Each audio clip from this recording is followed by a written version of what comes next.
3 relatos sinistros que caminhoneiros se recusam a contar. Existem 2 tipos de história que um caminhoneiro conta no posto de gasolina: as de comédia e as de saudade. Mas existe um terceiro tipo, as que eles guardam às 7 chaves. Histórias que, se contadas em voz alta, parecem convidar a estrada a repeti-las. Hoje, nós vamos quebrar esse silêncio. Recebemos centenas de relatos, mas 3 deles se repetiam com um detalhe assustador: o pedido para não serem identificados. São histórias sobre o peso inexplicável na carga, sobre a voz que o motor sussurra na madrugada e sobre a carona que nunca deveria ter sido aceita. Prepare-se, pois a viagem de hoje será longa e escura. A estrada para um caminhoneiro que nem o Jair, um sujeito com mais quilômetros rodados do que fios de cabelo na cabeça, é quase uma extensão do próprio corpo. Ele conhecia aquele caminhão, um Scania que ele chamava de o Bruto, melhor do que conhecia a palma da própria mão. Ele não precisava olhar para o painel para saber a rotação do motor. Bastava sentir a vibração no assoalho. Ele não precisava de GPS para saber que uma curva perigosa se aproximava. O balanço da cabine já era o aviso. Era um balé, uma dança ensaiada e repetida à exaustão por anos a fio. Um casamento quase perfeito entre homem e máquina. E é por isso que, quando o primeiro passo dessa dança saiu do ritmo, um arrepio gelado subiu pela sua espinha. Um arrepio que não tinha nada a ver com o ar-condicionado.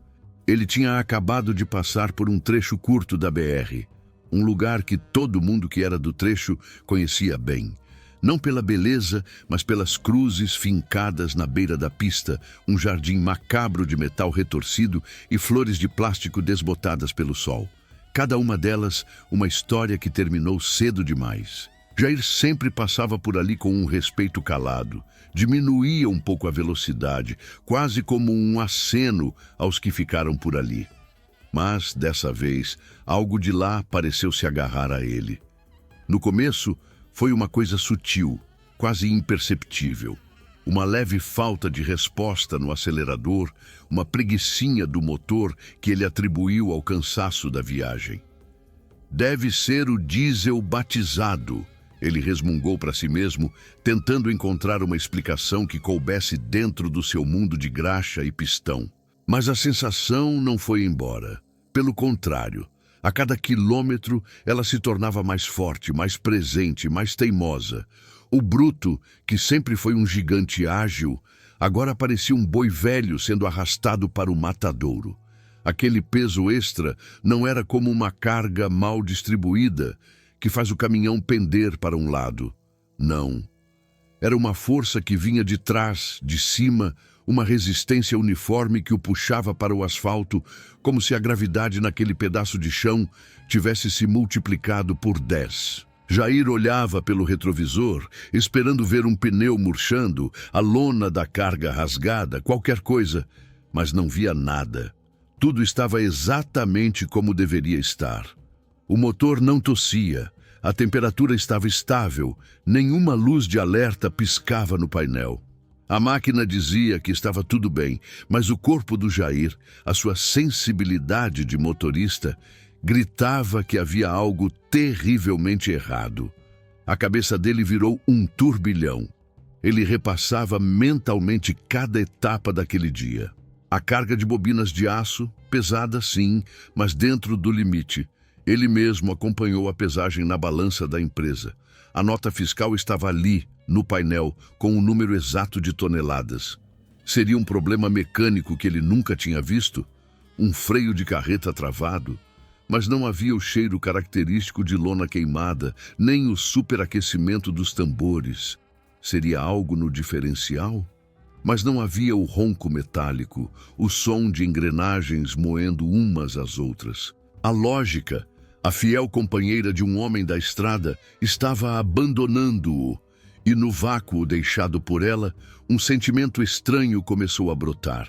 Aquele peso não parecia um peso físico, parecia um peso de alma, um cansaço que não era do caminhão, mas de algo que estava com o caminhão.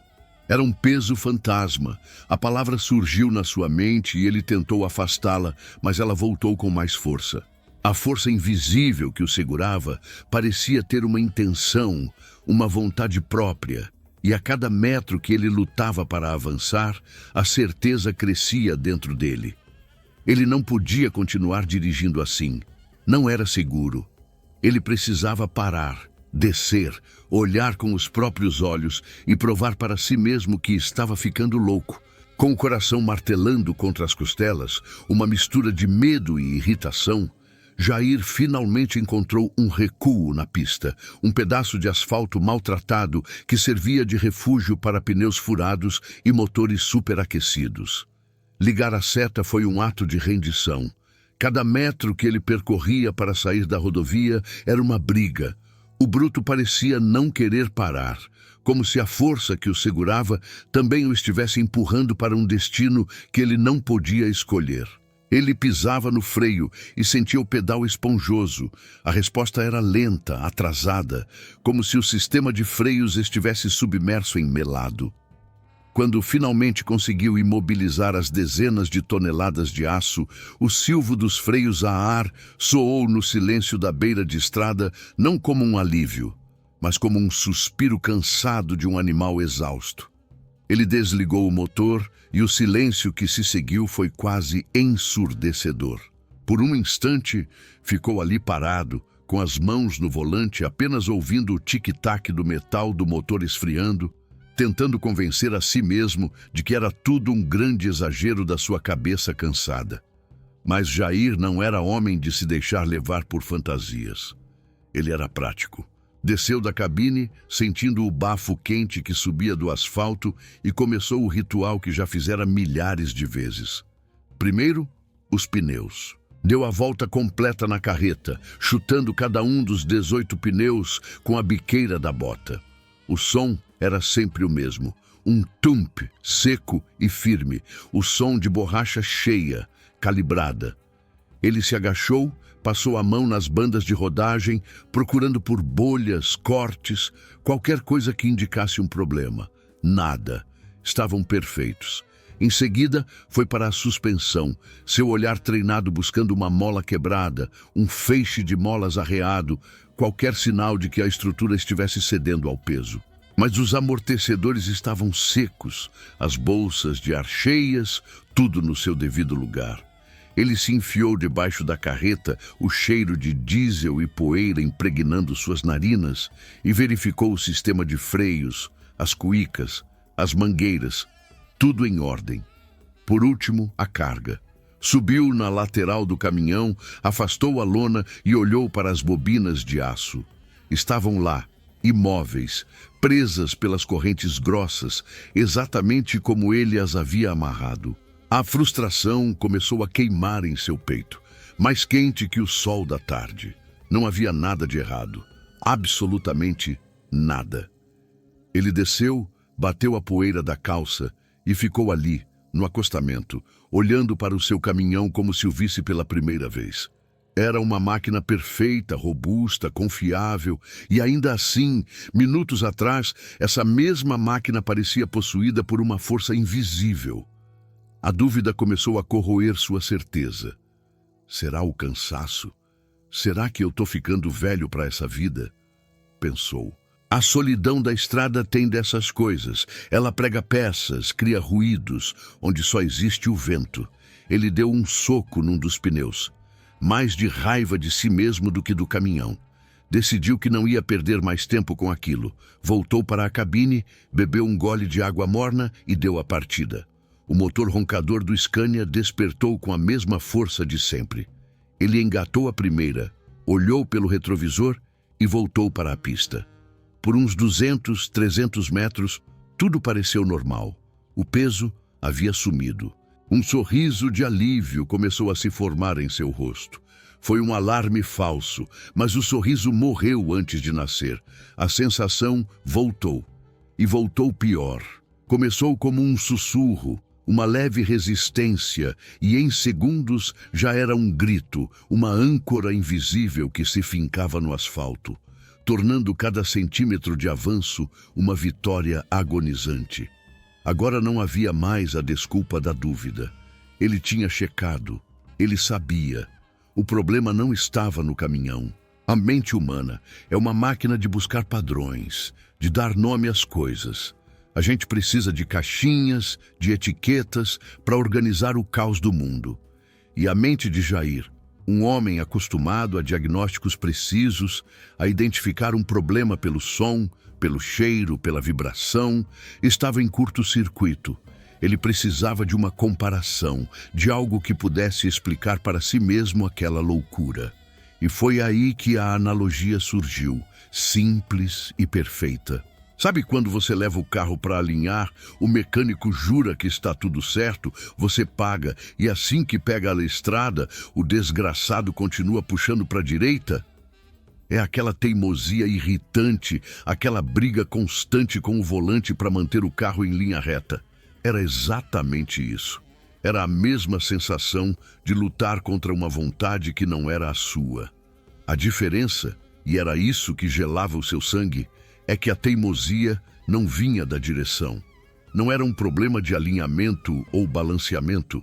A força vinha de cima, vinha da carga, vinha de um lugar que não deveria exercer vontade alguma. Ele tentava se concentrar na física da coisa. Se houvesse peso extra, a suspensão estaria mais baixa, os pneus mais forçados contra o asfalto, o consumo de diesel dispararia no computador de bordo.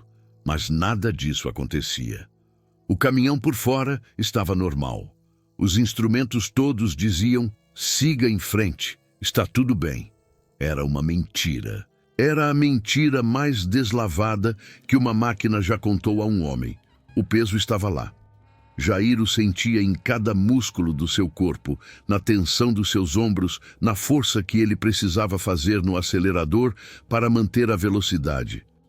Era um peso que não ocupava espaço, não tinha massa, não respondia às leis da física que ele conhecia. Era um peso fantasma. E como se luta contra um fantasma? Você não pode consertá-lo com uma chave de boca, não pode aliviá-lo tirando uma lona. Ele simplesmente está lá, uma presença invisível e esmagadora. Essa briga interna, essa dissonância entre a razão e a sensação, era mais cansativa do que dirigir por 48 horas seguidas. Ele se sentia um louco. Começou a olhar para os lados, para os carros que passavam, procurando no rosto dos outros motoristas algum sinal de que eles também sentiam aquilo, de que o ar estava mais pesado naquele trecho. Mas não, as pessoas passavam por ele normalmente, algumas até buzinavam em cumprimento. O problema era com ele, era no seu caminhão, ou pior, na sua cabeça. Aquele puxar para o lado da analogia se transformou em algo mais sinistro. Não era um puxar para a direita ou para a esquerda, era um puxar para baixo. Um convite insistente para o asfalto, como se a estrada quisesse engolir o seu caminhão. E no meio desse esforço, com os sentidos aguçados ao extremo, prestando atenção em cada mínima alteração, ele percebeu outra coisa. Além do peso, agora havia um som. Um som que definitivamente não estava ali antes da parada. Um som que não vinha do motor, nem do vento, nem dos pneus. Vinha de baixo. O primeiro instinto de um motorista quando ouve um barulho novo é catalogá-lo. A mente dele viaja instantaneamente pela mecânica do caminhão, numa espécie de biblioteca de sons que ele construiu ao longo das décadas. Um estalo agudo. Pode ser a cruzeta do cardan, um chiado fino e contínuo, correia do alternador, um rangido na cabine? Provavelmente o suporte do banco do carona. Mas aquele som não estava em nenhuma prateleira da sua memória. Começou baixo, um ruído tímido que se escondia por trás do ronco grave do motor. Jair desligou o rádio, que tocava uma música sertaneja qualquer, e apurou os ouvidos. O silêncio na cabine só serviu para amplificar a estranheza. Não era um barulho de peça solta, que bate de forma caótica e irregular. Aquele som tinha um ritmo, uma cadência lenta, arrastada, que parecia estar perfeitamente sincronizada com o giro das rodas. Era um som metálico, mas não o metal limpo de uma peça que se quebra. Era um som sujo, pesado, de atrito. A melhor imagem que veio à sua cabeça foi a de correntes grossas de navio enferrujadas, sendo arrastadas no asfalto.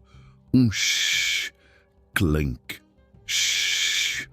clank, que parecia vir debaixo da cabine, bem sob os seus pés. A cada volta do pneu, o som se repetia, uma batida macabra no coração da sua viagem. Ele abria o vidro, na esperança de que o barulho do vento e da estrada abafasse aquilo, mas era inútil. O som parecia perfurar todas as outras camadas de ruído, como se estivesse sendo transmitido diretamente do chassi para a sua coluna vertebral. Era a voz do peso fantasma. Se antes a anomalia era apenas uma sensação, uma briga silenciosa entre ele e a máquina, agora ela tinha uma trilha sonora, e era a pior trilha sonora que ele poderia imaginar. A combinação do peso que o segurava e do som que o assombrava começou a minar a sua sanidade. Ele se pegava olhando fixamente para o retrovisor, não para ver os carros, mas na esperança absurda de enxergar as tais correntes se arrastando na pista. Claro que não havia nada lá. A estrada estava limpa. Essa desconexão entre o que seus sentidos lhe diziam e o que seus olhos viam era uma forma de tortura. O som dava uma nova dimensão ao peso. Agora ele podia quase visualizar a coisa, aquela carga invisível se materializando em correntes fantasmagóricas que prendiam seu caminhão àquele trecho da rodovia. O medo inicial estava se transformando em um pavor gelado, uma sensação de estar preso numa armadilha que ele não entendia. E como se o destino quisesse testar os limites do seu pânico, ele avistou ao longe a placa. Uma placa que em qualquer outro dia seria rotineira, mas que naquele momento pareceu uma sentença. Serra do Cafezal, início do trecho em declive. No exato instante em que leu as palavras, o som das correntes ficou mais alto, o arrastar mais violento, e o peso sobre a carroceria pareceu se multiplicar, empurrando-o para a descida iminente. Descer a Serra do Cafezal já é, em si, um batismo de fogo para qualquer caminhoneiro. É um trecho que exige respeito, um gigante adormecido que pode despertar a qualquer momento com neblina, chuva ou óleo na pista. Jair conhecia cada curva daquele lugar, cada ponto cego, cada trecho onde o asfalto era mais traiçoeiro. Mas entrar naquela serra, naquele dia, foi como entrar em outra dimensão. Assim que a inclinação da pista começou a puxar o caminhão para baixo, o peso fantasma, que antes era uma âncora, se tornou um ariete. Uma força brutal e impiedosa que começou a empurrar as quase 50 toneladas de aço morro abaixo. O som das correntes arrastando no asfalto abandonou seu ritmo lento e se transformou num guincho metálico, um grito de ferro sendo torturado que ecoava pelo vale. O caminhão ganhava velocidade de uma forma que desafiava a lógica e a mecânica. Jair acionou o freio motor e o ronco do Scania se aprofundou, tentando segurar o gigante. Foi inútil. Era como tentar parar um touro bravo com um barbante. O peso o empurrava com tanta violência que o freio motor parecia um brinquedo. Ele começou a pisar no freio de serviço, bombeando o pedal com a técnica que a experiência lhe ensinara para não superaquecer o sistema. Mas a resposta era quase nula. O pedal parecia fofo e a cada curva que se aproximava, o coração dele subia pela boca. Para piorar, uma garoa fina e gelada começou a cair, deixando a pista com um brilho mortal. Foi então que a traseira do caminhão começou a dançar. A carreta, com sua carga de aço, balançava de um lado para o outro na pista molhada, como a cauda de uma serpente gigante e descontrolada. A força invisível agora não queria apenas atrasá-lo. Ela queria matá-lo. Em cada curva para a esquerda, a força o empurrava para a contramão. Em cada curva para a direita, Ela o jogava na direção do abismo. Ele estava travando uma batalha física contra um inimigo que não podia ver. Seus braços doíam de tanto lutar contra o volante, que era chicoteado de um lado para o outro. O suor escorria pelo seu rosto, misturando-se com as lágrimas de puro pavor que começavam a brotar em seus olhos. Ele não era mais um motorista, era um domador de uma besta enfurecida.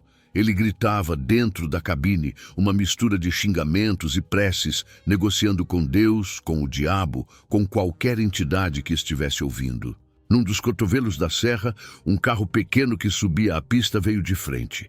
Jair viu os faróis assustados e, num reflexo de puro instinto, puxou o volante com toda a força que lhe restava, sentindo o caminhão inteiro derrapar, os pneus cantando um hino de morte no asfalto molhado. Ele passou a centímetros do carro, raspando a mureta de proteção. O som do concreto se arranhando na lateral da carreta foi a prova de que ele estava a um palmo de se tornar mais uma daquelas cruzes na beira da estrada.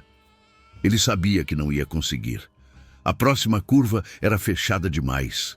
Os freios já não respondiam. Era o fim. Com o corpo todo tremendo, ele se preparou para o impacto, para a escuridão, e foi nesse exato momento de rendição que ele viu.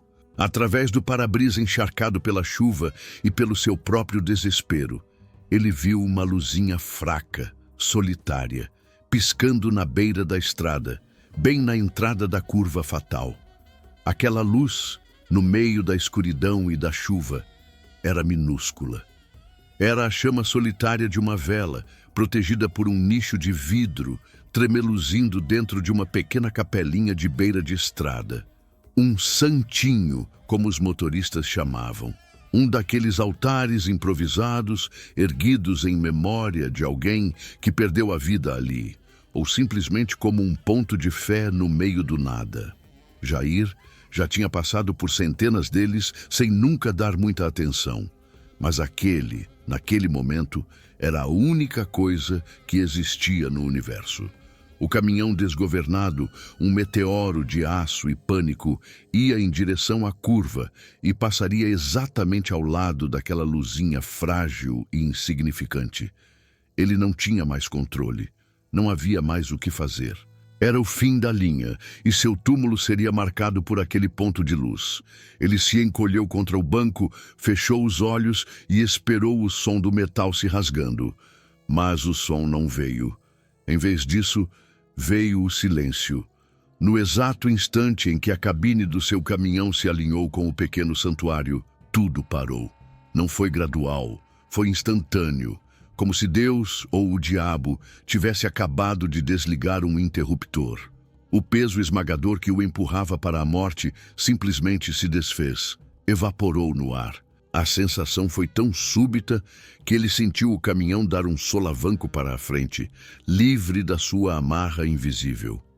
O som ensurdecedor das correntes se arrastando no asfalto cessou, deixando um vácuo que foi preenchido apenas pelo ronco familiar do motor e pelo barulho da chuva no para-brisa. O volante, que segundos antes tentava quebrar seus pulsos, amansou em suas mãos. Assustado, ele pisou no freio e desta vez o pedal respondeu com firmeza. As pastilhas morderam os discos com força e o caminhão começou a reduzir a velocidade de forma controlada, obediente. Ele fez a curva, a mesma curva que seria sua morte, com uma facilidade surreal, como se estivesse manobrando no pátio da empresa. Ele desceu o resto da serra em um estado de transe. O corpo, antes uma massa de adrenalina e tensão, agora era uma gelatina. Um tremor incontrolável tomou conta de suas pernas e mãos. Ele não ousou olhar pelo retrovisor, com medo do que poderia ver, ou pior, do que poderia não ver mais. O resto da viagem, as 2 ou 3 horas que faltavam para chegar ao destino, passaram como um borrão. Ele dirigia no piloto automático, a mente vazia, incapaz de processar o que tinha acabado de acontecer. A transição do pânico absoluto para a normalidade total foi tão violenta quanto o evento em si. Era mais fácil acreditar que ele tinha dormido e sonhado tudo aquilo. Mas o cheiro de borracha queimada na cabine e a dor em seus braços eram provas de que o pesadelo tinha sido bem real. Quando finalmente chegou ao pátio da transportadora, já era noite. Ele manobrou o caminhão mecanicamente, o corpo se movendo por puro instinto, e o levou para a última etapa do processo, a balança de pesagem. Aquele era o momento da verdade, a prova final. Ele posicionou o caminhão sobre a plataforma de metal e esperou. O funcionário da cabine fez um sinal de positivo e a impressora cuspiu um pequeno pedaço de papel. Jair desceu, as pernas ainda bambas, e pegou o ticket. Seus olhos percorreram os números impressos com uma ansiedade febril. E lá estava, preto no branco, o peso total do veículo e da carga. O número era exatamente o mesmo da nota fiscal que ele pegou na saída. Cada tonelada, cada quilo, cada grama estava contabilizada. Não havia 1 quilo a mais. Aquele peso todo, a força que quase o jogou no fundo de um precipício, nunca esteve oficialmente ali. Era um fantasma até para a balança. Entendido. Vamos para a conclusão do relato de Jair. O peso que ele carrega agora não pode ser medido em nenhuma balança. Nos dias e semanas que se seguiram, Jair tentou voltar à sua rotina, mas algo dentro dele havia se quebrado. O casamento entre ele e o bruto, antes perfeito, agora tinha uma fissura.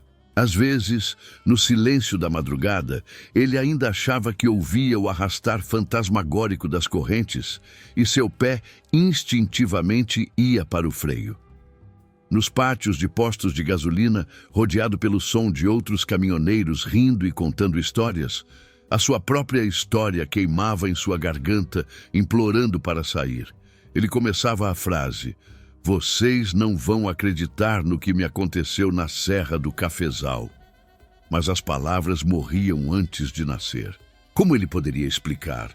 Como colocar em palavras a sensação de um peso que não existia, de um som que não tinha fonte, de uma salvação que veio de uma vela solitária? Ele olhava para os rostos calejados dos seus colegas e via o ceticismo antes mesmo de abrir a boca. Ele seria o Jair maluco, o contador de lorotas. Na Irmandade da Estrada, onde a reputação de um homem é tudo, o medo do ridículo foi maior do que a necessidade de desabafar. E assim, ele guardou o terror para si, e o segredo se tornou uma carga muito mais pesada do que qualquer bobina de aço. Com o tempo, em suas longas horas de solidão, ele começou a montar sua própria teoria, a única que trazia algum conforto para sua alma atormentada. Ele se lembrava de tudo começando exatamente depois de passar por aquele trecho infame, o cemitério de caminhões. Ele começou a acreditar que não pegou carona com um fantasma, mas sim com a própria tragédia. O peso que se agarrou ao seu caminhão era o eco de um acidente terrível, talvez de um colega que perdeu os freios com uma carga pesada e acabou ali, naquelas cruzes. Ele teria pegado o peso daquele sofrimento, o peso daquele último momento de desespero. Aquela força não era o mal em sua forma pura, mas uma alma penada, um espírito preso ao seu último momento, tentando desesperadamente repetir a tragédia, talvez na esperança de um resultado diferente. Era uma ideia terrível, mas para Jair era a única que fazia sentido. Ele não foi assombrado, ele foi infectado pela dor que ficou impregnada no asfalto. Ele nunca mais foi o mesmo motorista. A confiança cega na máquina deu lugar a uma cautela quase religiosa. E sua relação com a fé, antes casual, se tornou um pilar. Aquele pequeno santuário na curva da serra se tornou em sua mente um lugar sagrado. Ele não sabia explicar o que aconteceu ali, se foi a fé, se foi uma coincidência, ou se aquele pequeno ponto de luz era uma espécie de fronteira espiritual que o mal não podia cruzar. Mas ele sabia, com cada fibra do seu ser, que aquela vela salvou sua vida. Hoje, anos depois, toda vez que sua rota o leva para a Serra do Cafezal, ele faz a mesma coisa. Não importa a pressa, não importa o trânsito, ao se aproximar daquela curva, ele reduz a velocidade, desliga o rádio, faz o sinal da cruz e murmura uma pequena prece. Um obrigado silencioso. E a história de Jair, trancada dentro dele, é um lembrete de que as estradas do Brasil são feitas de mais do que apenas asfalto e concreto. Elas são feitas de histórias. E enquanto a história dele nasceu do peso de uma tragédia coletiva, outras nascem da solidão mais profunda, nos cantos mais isolados do país, onde a única testemunha é a escuridão. Se a história do Jair nasceu no coração pulsante e movimentado das rodovias do Sudeste, a de Cláudio brotou no silêncio profundo e absoluto de uma das veias mais solitárias do Brasil, a Transamazônica. Falar da Transamazônica à noite é falar de outro planeta. Não há luzes de cidades no horizonte para te guiar. Não há o brilho reconfortante de outros faróis vindo na direção contrária. O que existe é escuridão. Uma escuridão densa, pesada, que parece ter uma textura própria, como se o veludo negro da noite fosse tão grosso que pudesse ser tocado. O asfalto, quando existe, é uma ferida cinzenta no meio de um oceano verde e infinito de floresta. De ambos os lados, um paredão de árvores se ergue, criando um corredor claustrofóbico. Os sons que vêm da mata não são amigáveis. São os estalos, os pios e os uivos de um mundo que não foi feito para o homem. Um mundo que existia muito antes do primeiro motor a diesel e que continuará existindo muito depois que o último deles silenciar. E era nesse cenário, a centenas de quilômetros de qualquer alma viva, com o rádio mudo e o celular sem uma única barra de sinal, que Cláudio dirigia, uma pequena cápsula de metal e luz no meio do nada. Existe um código não escrito entre os caminhoneiros, uma lista de mandamentos que são passados de geração em geração nos pátios de postos e nas rodas de conversa. E a primeira, a mais sagrada de todas as regras, é: você não dá carona à noite, no meio do nada. Essa regra não foi criada apenas por medo de assaltos, do ladrão que se finge de coitado para te render. É mais profundo que isso. A regra existe por causa das histórias. Histórias sobre o homem do saco, sobre a loira do banheiro, sobre figuras que aparecem e desaparecem nas estradas. Lendas que a luz do dia transforma em piada, mas que a escuridão da noite torna assustadoramente possíveis. Parar o caminhão no breu, para um desconhecido, não é apenas quebrar um protocolo de segurança, é abrir a porta para o talvez, para o inexplicável. É um convite. E naquela noite, sabe-se lá por quê? Talvez por um lapso de solidão ou por uma compaixão mal calculada, Cláudio decidiu rasgar o manual. Ele o viu de longe. No começo, era só um defeito no brilho do farol, uma mancha escura na beira da estrada.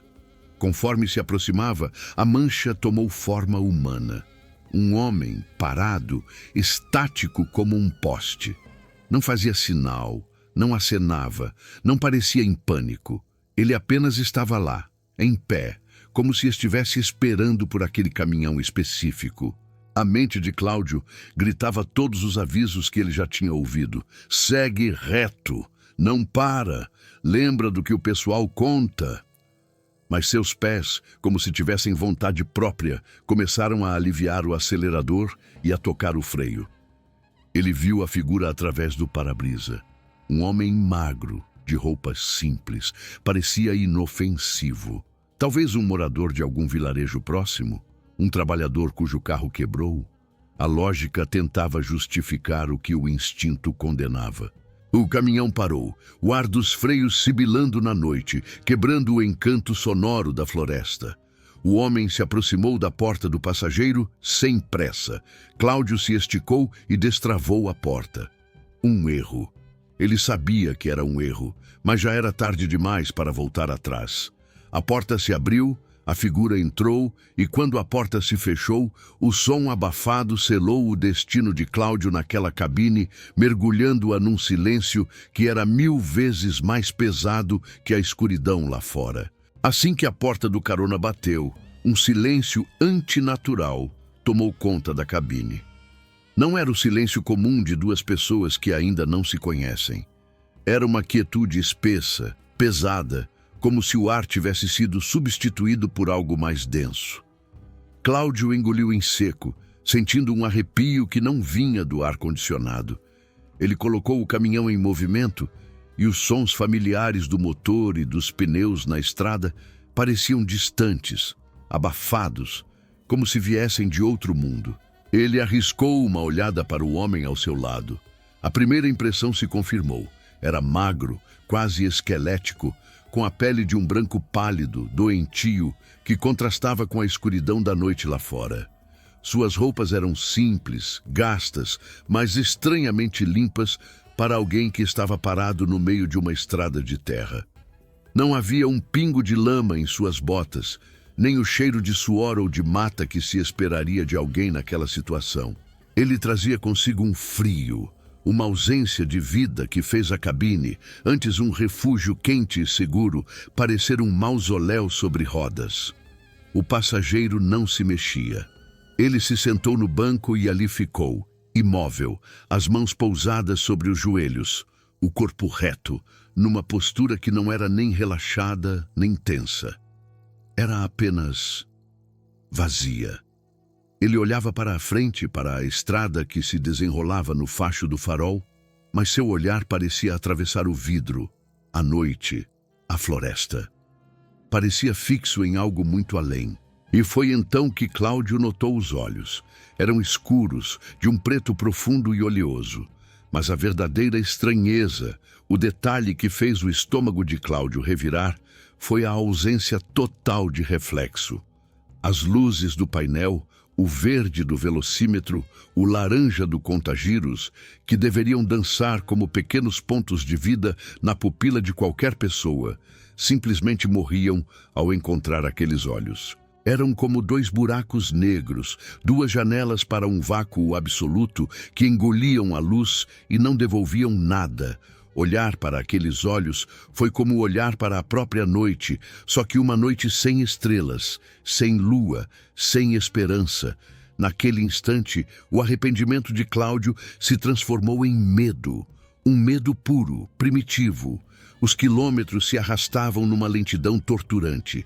Cada rangido da suspensão, cada troca de marcha, cada vez que Cláudio pigarreava, o som ecoava na cabine com uma clareza absurda, profanando aquele silêncio sepulcral.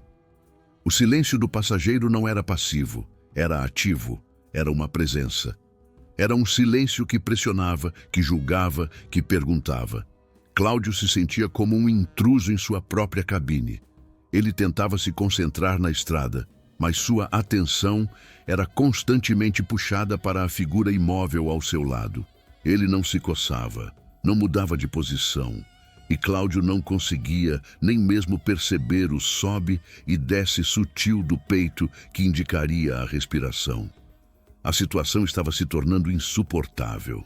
A tensão era uma corda esticada a ponto de arrebentar. A mente de Cláudio começou a pregar-lhe peças. Ele era real. Era um fantasma, uma assombração da qual os velhos tanto falavam. Ele precisava de uma prova, precisava de uma resposta, precisava de um som, uma palavra, qualquer coisa que quebrasse aquele feitiço. O silêncio estava o enlouquecendo, e ele sabia que se não fizesse nada, o medo o consumiria por completo. Tomando uma respiração funda, ele se virou para o homem e abriu a boca para falar. A primeira palavra custou-o a sair. A garganta de Cláudio estava seca e a frase que ele formulou, a mais simples e batida de todas as frases de estrada, pareceu um discurso monumental. E aí, amigo? Vai longe. A voz dele saiu mais baixa e rouca do que ele pretendia, quase um sussurro. O homem ao seu lado, que até então parecia uma estátua, virou a cabeça. O movimento não foi rápido, foi lento, deliberado, como se estivesse economizando energia. Ele olhou para Cláudio e por um segundo, debaixo da luz fraca do painel, aqueles olhos vazios pareceram perfurar sua alma. Não houve resposta, apenas um aceno de cabeça, um movimento único, para cima e para baixo, e então ele voltou a olhar para a frente. O silêncio que se instalou depois disso foi infinitamente pior do que o anterior. Antes era um silêncio de estranhos. Agora era o silêncio de uma pergunta feita e intencionalmente não respondida com palavras. A ausência de som se tornou uma resposta em si, e ela era hostil. Cláudio sentiu o suor frio escorrer pela sua testa. Um aceno não era o suficiente. Ele precisava de mais. Precisava de uma voz, uma prova de que a figura ao seu lado era um ser humano. Ele tentou de novo, a voz um pouco mais firme. É que por aqui não tem muito movimento, né? Perigoso ficar a pé uma hora dessas. Ele esperava um "pois é", um "nem me fale". A resposta foi a mesma. O homem virou a cabeça, o mesmo movimento lento e robótico, e balançou-a para os lados. Uma negativa, a que ele estava negando, que era perigoso, que estava a pé. A falta de palavras transformava cada gesto em um enigma. Desesperado por qualquer tipo de interação, Cláudio continuou. Você é daqui da região? Aconteceu alguma coisa? O carro quebrou? Ele disparou as perguntas, sentindo-se um idiota, um entrevistador num programa de auditório com o convidado mais apático do mundo. Para cada pergunta, uma resposta diferente, mas sempre no mesmo formato. Um aceno positivo, um negativo, um encolher de ombros quase imperceptível. Mas voz, que era o que Cláudio mais ansiava ouvir, não veio. A cada tentativa fracassada, o ar na cabine ficava mais rarefeito, a opressão mais palpável. Cláudio percebeu com um calafrio que o homem não estava simplesmente quieto. Ele estava se comunicando através do silêncio. E o que aquele silêncio comunicava era poder. Era um controle absoluto da situação. Ele, o carona, era quem ditava as regras daquele encontro. E a regra era clara. Cláudio falaria sozinho. O caminhoneiro, antes o dono daquele espaço, o capitão da sua nave, agora se sentia um refém. O silêncio do outro era uma parede invisível que o isolava e o diminuía. O medo começou a dar lugar a uma paranoia crescente. Quem era aquele homem? O que ele queria? Por que ele não falava? Cada quilômetro vencido na escuridão da Transamazônica era 1 quilômetro a mais de tortura psicológica. Finalmente, exausto e derrotado, Cláudio se calou. Ele desistiu. Encarou a estrada à sua frente e aceitou que estava preso naquela situação. E foi nesse momento, quando ele parou de tentar preencher o vazio com sua própria voz, que ele pôde realmente ouvir o silêncio.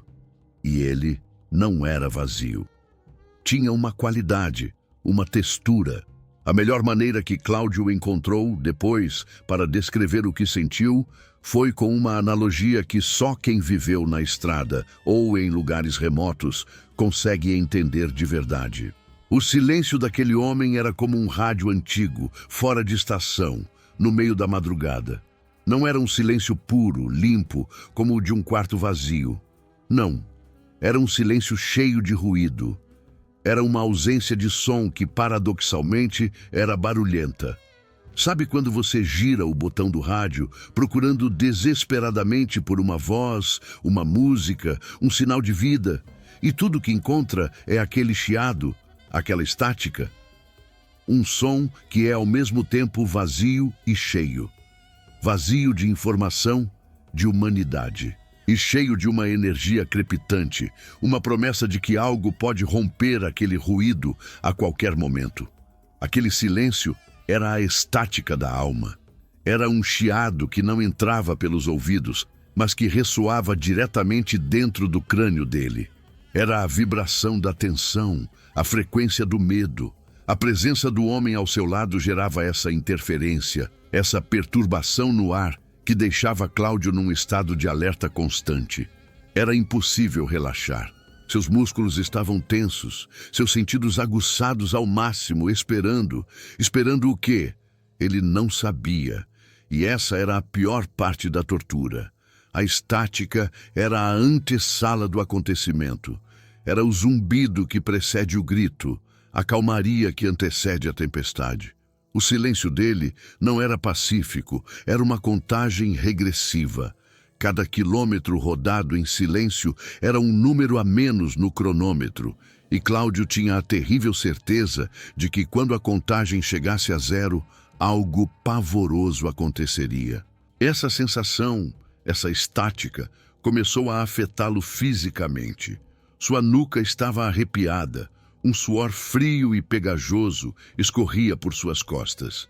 Ele sentia uma dor de cabeça latejante, como se o chiado invisível estivesse pressionando seu cérebro. Ele olhava para o homem e via a fonte de toda aquela perturbação, uma antena humana transmitindo na frequência do pavor. E o homem continuava lá, imóvel, alheio a tudo, o epicentro de toda aquela energia caótica. Cláudio se sentia cada vez menor, mais insignificante, um mero espectador de um fenômeno que ele não conseguia compreender, muito menos controlar.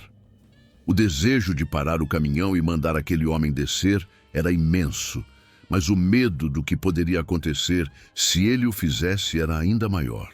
Ele estava paralisado, preso na sua própria cabine, condenado a continuar dirigindo com aquele ruído mental ensurdecedor. E foi no auge dessa agonia, quando Cláudio achava que não suportaria mais um segundo daquela estática, que a transmissão mudou. O homem se mexeu, pela primeira vez em quilômetros. O movimento foi lento, quase preguiçoso.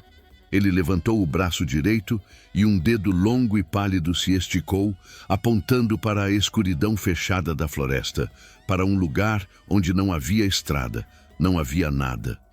Entendido. Vamos levar a história de Cláudio até o seu desfecho, unindo os momentos finais em uma única narrativa contínua. O dedo pálido permaneceu esticado, apontando firmemente para a muralha de escuridão à direita.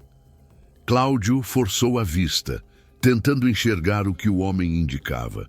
Havia uma falha quase imperceptível na vegetação, a boca escura de uma antiga estrada de terra, há muito tempo engolida pela floresta. Não era um caminho.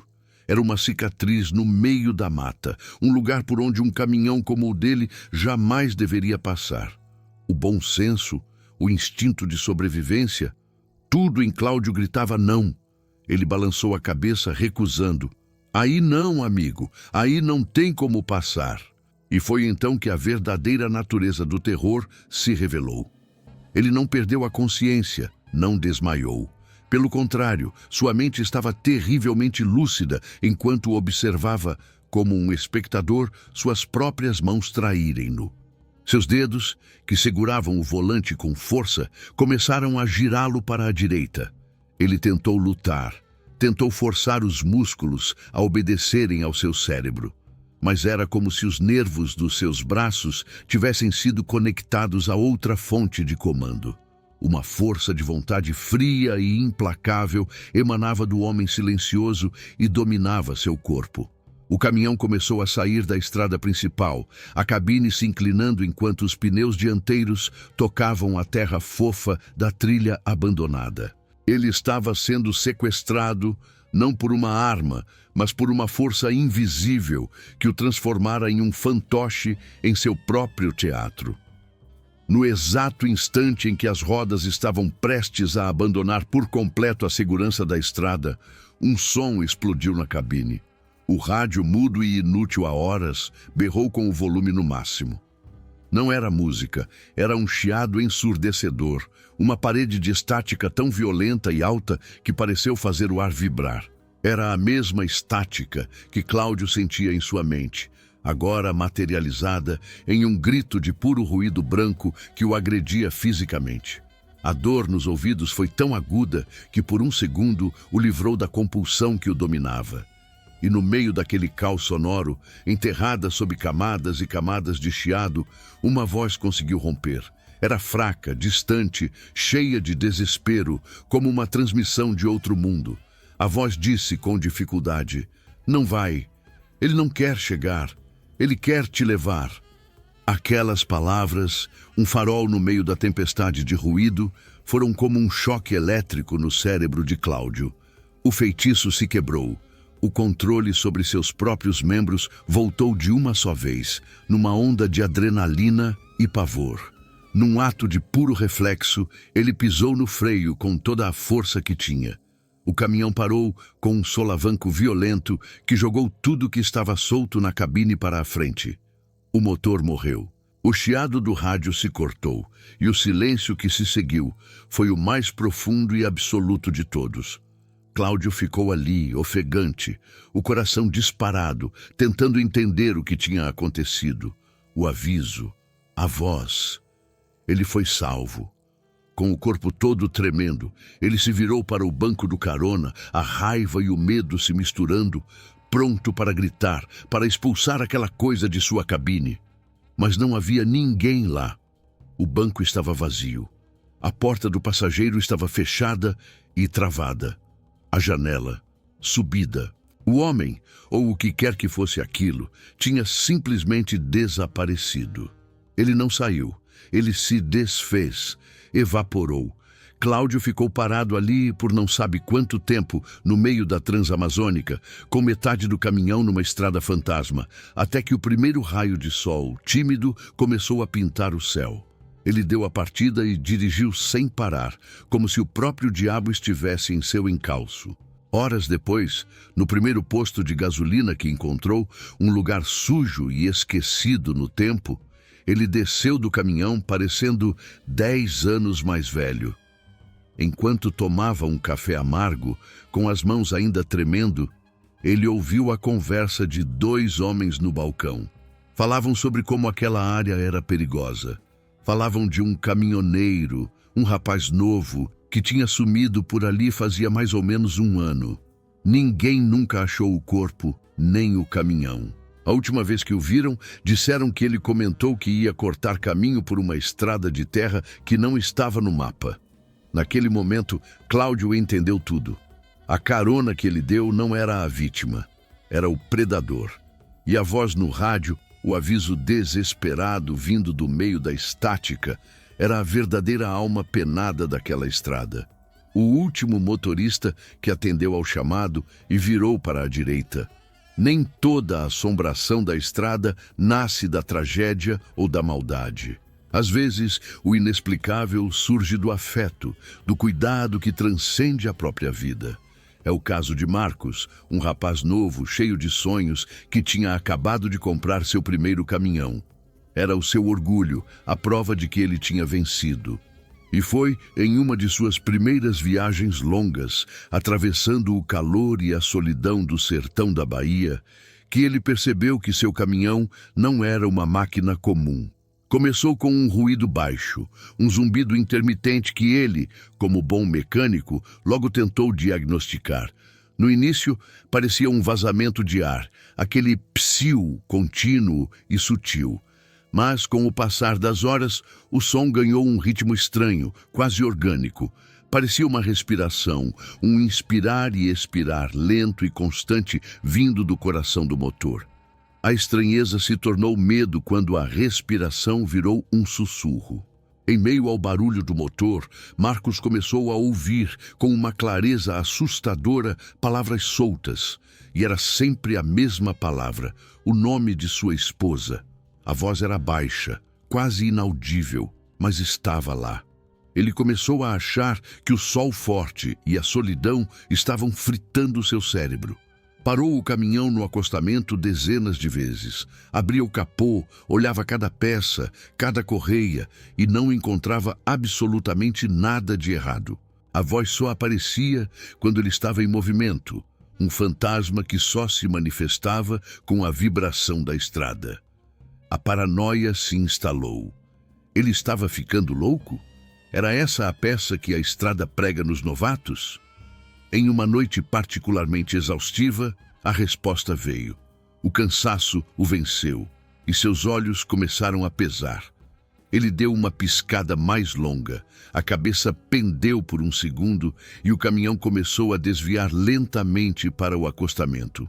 Foi quando o sussurro no motor se tornou um grito claro e potente, uma voz de comando que ecoou dentro da cabine. Acorda! O susto foi tão grande que Marcos pisou no freio com toda a força, cantando o pneu na pista vazia. E então ele viu. A poucos metros de onde o caminhão parou, uma vaca preta, invisível na escuridão, estava parada no meio da pista. Aquele grito o salvou de um acidente que certamente seria fatal. Depois do susto, o silêncio. A voz nunca mais apareceu. O ruído estranho sumiu. O motor voltou a ser apenas um motor.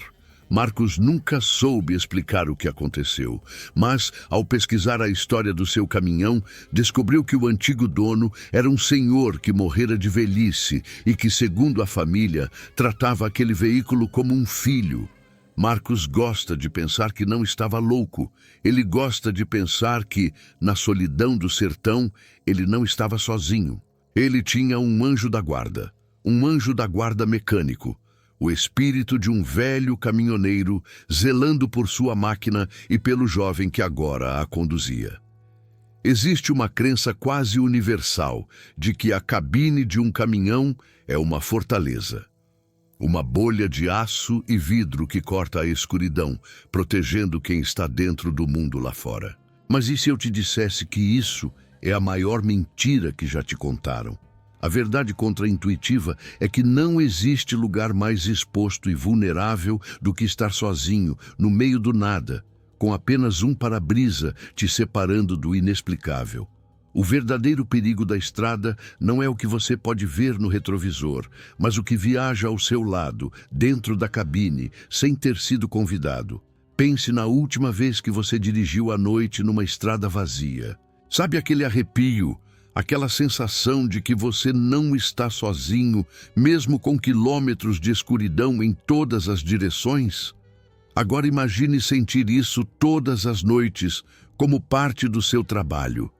Os caminhoneiros formam uma irmandade, com um código de silêncio mais forte do que qualquer lei. Eles trocam informações sobre fretes, estradas ruins e postos de gasolina. Mas existem certas histórias que são proibidas. Relatos que, se contados, podem ser confundidos com loucura ou pior, podem atrair de novo aquilo que eles tanto tentam esquecer. Mas hoje, aqui, esse pacto será quebrado. Nós conseguimos acesso a 3 dessas histórias. Relatos de homens experientes, calejados, que foram forçados a encarar o impossível, um peso fantasma que desafia a física, uma carona silenciosa que não era humana e um motor que sussurrava avisos de outro mundo. Prepare-se, porque você está prestes a ouvir os segredos que o asfalto guarda e que os caminhoneiros se recusam a contar em voz alta.